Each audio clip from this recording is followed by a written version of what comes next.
Is Britain's benefit system a cruel one? Get your calls in now. 0207 862 2222 is the number that you need. The human rights charity Amnesty International has claimed that the UK's benefit system faces challenges with meeting international standards for human rights. They say the way the benefits are distributed has been consciously cruel, designed almost to be cruel. There is a systematic erosion of dignity, they say, for those who are reliant on state support. Now, in 2024-2025 financial year, the UK government reportedly spent over £300 billion on benefits, which includes pensions, of course, working aid benefits, disability benefits, housing support. The welfare bill is expected to keep on growing. So we're giving lots of money out to support people. But Owen, apparently this is being done in a cruel way, if you like, keeping people in poverty. Well, I mean, it's worse to be poor in Britain than Slovenia. The living standards of poor people in this country are worse than they are in Slovenia. And you've got to ask yourself, how do we end up in that situation? And that's largely, I'm afraid, because for the last few years, not least actually since the bankers plunged this country into disaster, we spent a lot of time scapegoating poor people, trying to demonise poor people. Most of the benefit system rightly goes on pensioners. The rest, huge amounts of it goes on people in work. That's because most people in poverty in Britain are in work. They earn their poverty. And we have to subsidise low wages because bosses won't pay their wages properly. The other problem is private landlords charging rip-off rents. So that creates a big housing benefit bill. I mean, the issue we've had is that weak social security system has been made weaker and weaker without dealing with the underlying causes, like how do we build a workforce with high pay? How do we deal with the housing crisis? And what we've done instead, we've seen it recently with Labour taking away the winter fuel payment away from pensioners, kicking very vulnerable pensioners in the last moments of their lives often.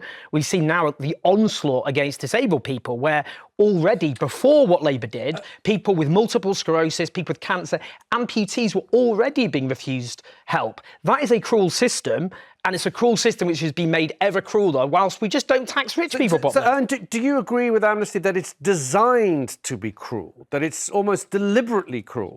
Yes, and I'll tell you why. Because what we've had over the last few years, particularly because of lots of newspapers, what do they do? They just find extreme stories of the so-called scrounger living in a mansion made out of widescreen television sets with 50 kids, that kind of thing.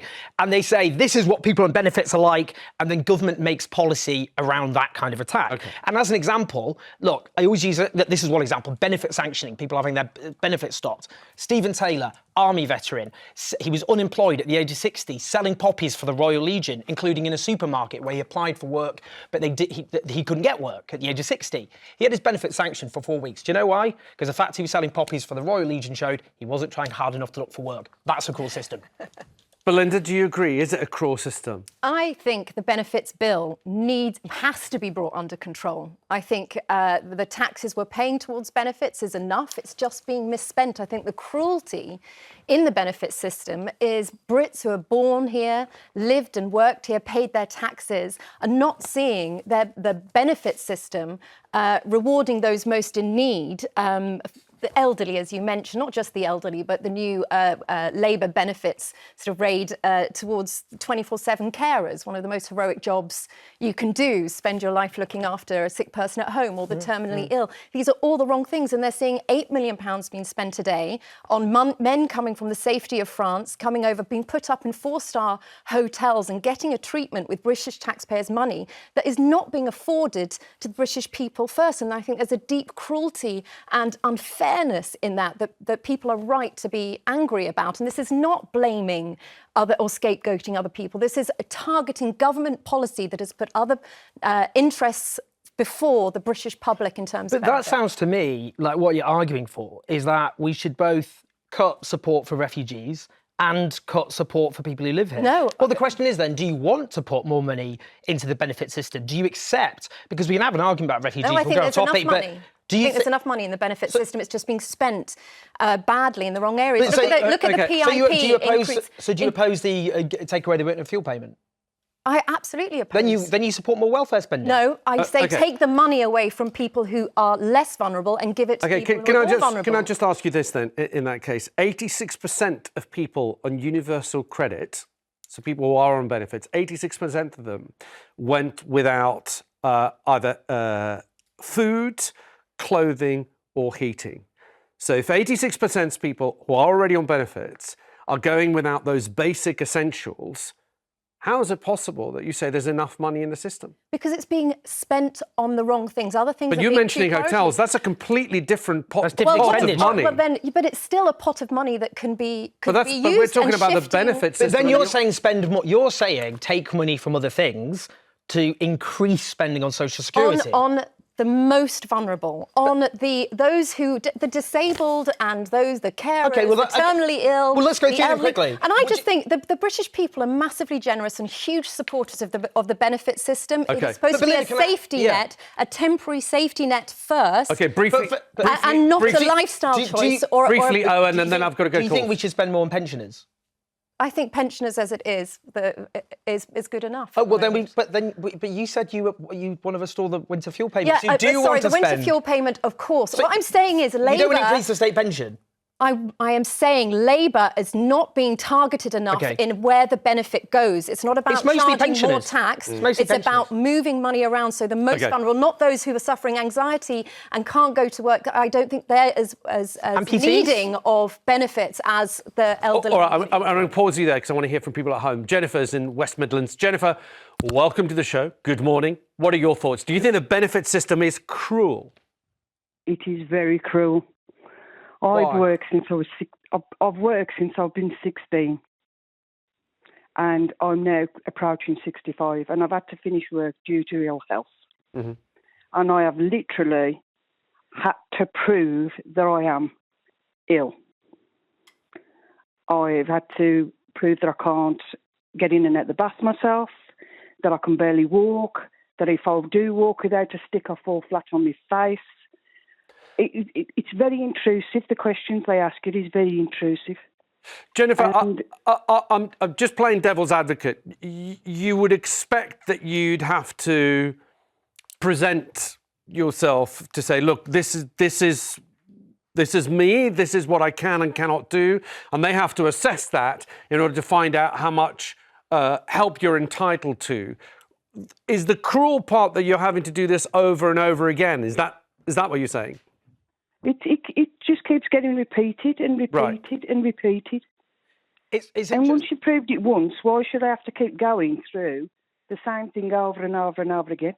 Go on, Owen. Jennifer, firstly, I'm really, really sorry to hear about what you're going through. And it's, for me, I've been struck so many times, people got in touch with me who believed all the things they'd heard about the benefit system from newspapers, and then as soon as they needed support, realised it was all a lie in the worst possible way.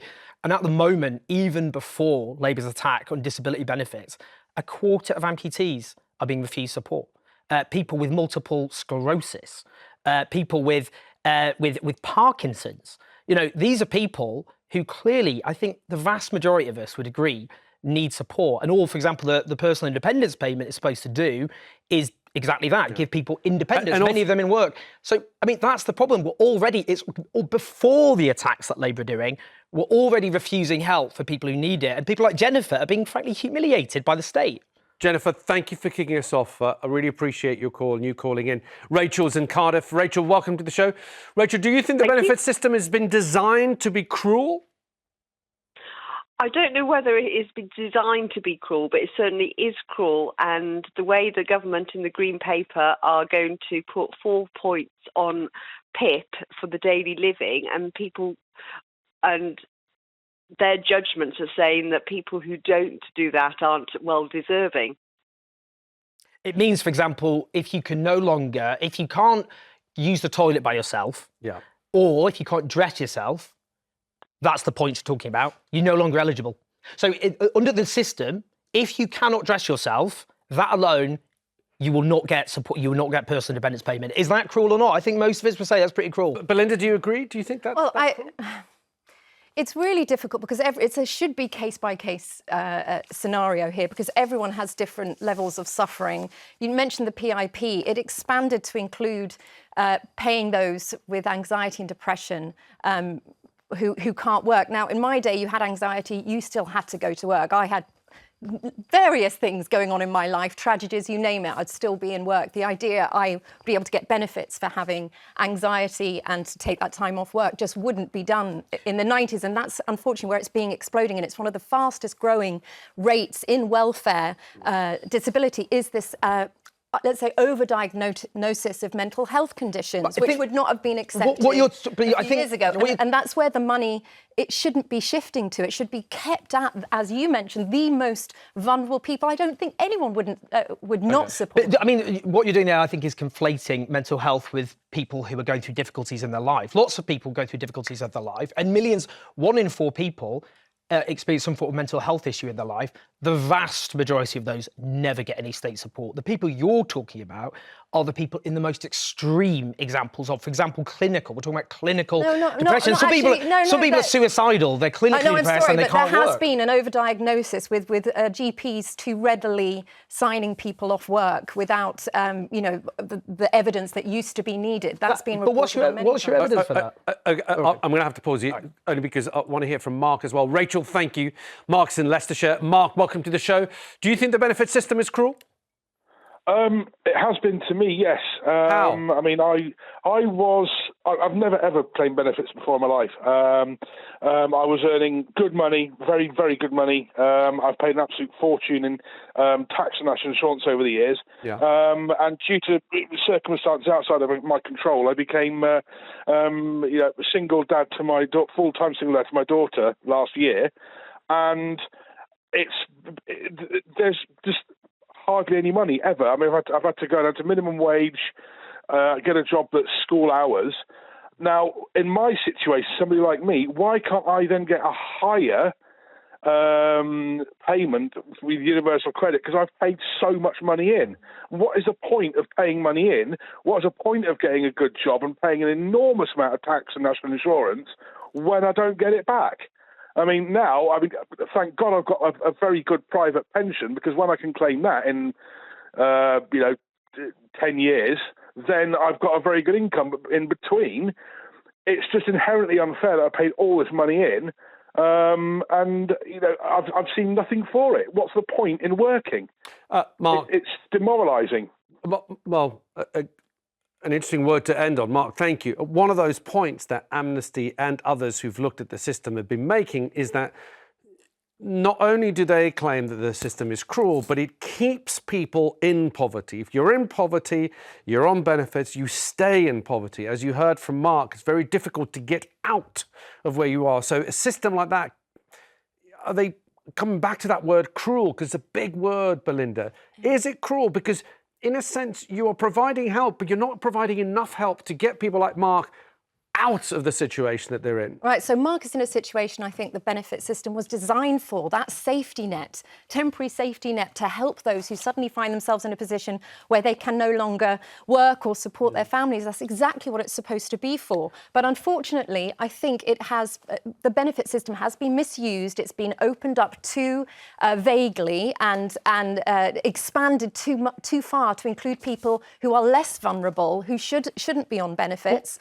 And I think there does need to be a reset. And I would take things from Amnesty International with a pinch of salt. Well, the welfare system wasn't set up to be a temporary safety net. I mean, for a start, most of it goes on pensioners, and clearly that's not supposed to be temporary. I'm talking about for the working man, not for ill or disabled. But millions of people in low-paid work get in work benefits. That's not a temporary safety net either. We're giving them working tax credits, child tax credits. That's not supposed to be a temporary safety net at all. And the problem there, because I agree, we should be spending less money there, but the way to do that is to increase people's pay. Because if we increase people's pay, then we spend less money on work benefits. How can you do that with mass immigration that's keeping a lot of wages very low? Because they pay in more taxes than they get back. Not the low-skilled. Okay, let me pause you there, because you're drifting off into another argument. Good argument, but another one. Thank you, Mark. Let's hear from Paul, who's in Merseyside. Paul, welcome to the show. Do you think the benefit system is cruel? No, I don't. I have to relate my experience. Go on. I had an accident about 3.5 years ago, damage to my spine, so I'm permanently bedridden. Now, I didn't realise until the last 3 months that I could claim benefits. I couldn't understand how helpful every department was that I spoke to. Each one passed me on to another one and passed me on to another one, and I've got benefits from all those departments. Now, I don't see how it's cruel when it's offered me such a lifeline. Okay, and Paul, does it provide you? Full-time care now. Does it provide you with all you need at the moment? Absolutely, yeah. And that care has been. You didn't know about any of the things that you could get beforehand. I didn't know. It was one of my carers just said to me, "Oh, why aren't you claiming this? Or why aren't you claiming that?" I said, Well, on that, by the way, I mean, Paul, I'm glad about your experience, but obviously that isn't the experience for millions of people, because otherwise we wouldn't have poverty in Britain. I mean, as I said, most people in poverty in work. But equally, an important point you did make there is the amount of unclaimed benefits in this country. Every year, £21 billion of benefits people are eligible for goes unclaimed. Yeah. For example, about a third of people who could get pension credit don't get it. They also then got hit with a winter fuel payment being taken away because it wasn't offered for people who receive, it would still be offered people on pension credit. So one thing I would say is the government go to great lengths basically not to make sure people know what support they can get. And that is a huge amount of money, which is infinitely greater than benefit fraud. Oh, the fact is we can't afford the benefit bill and reforms need to be made. We have to. That's the end of it. We have to pause it there.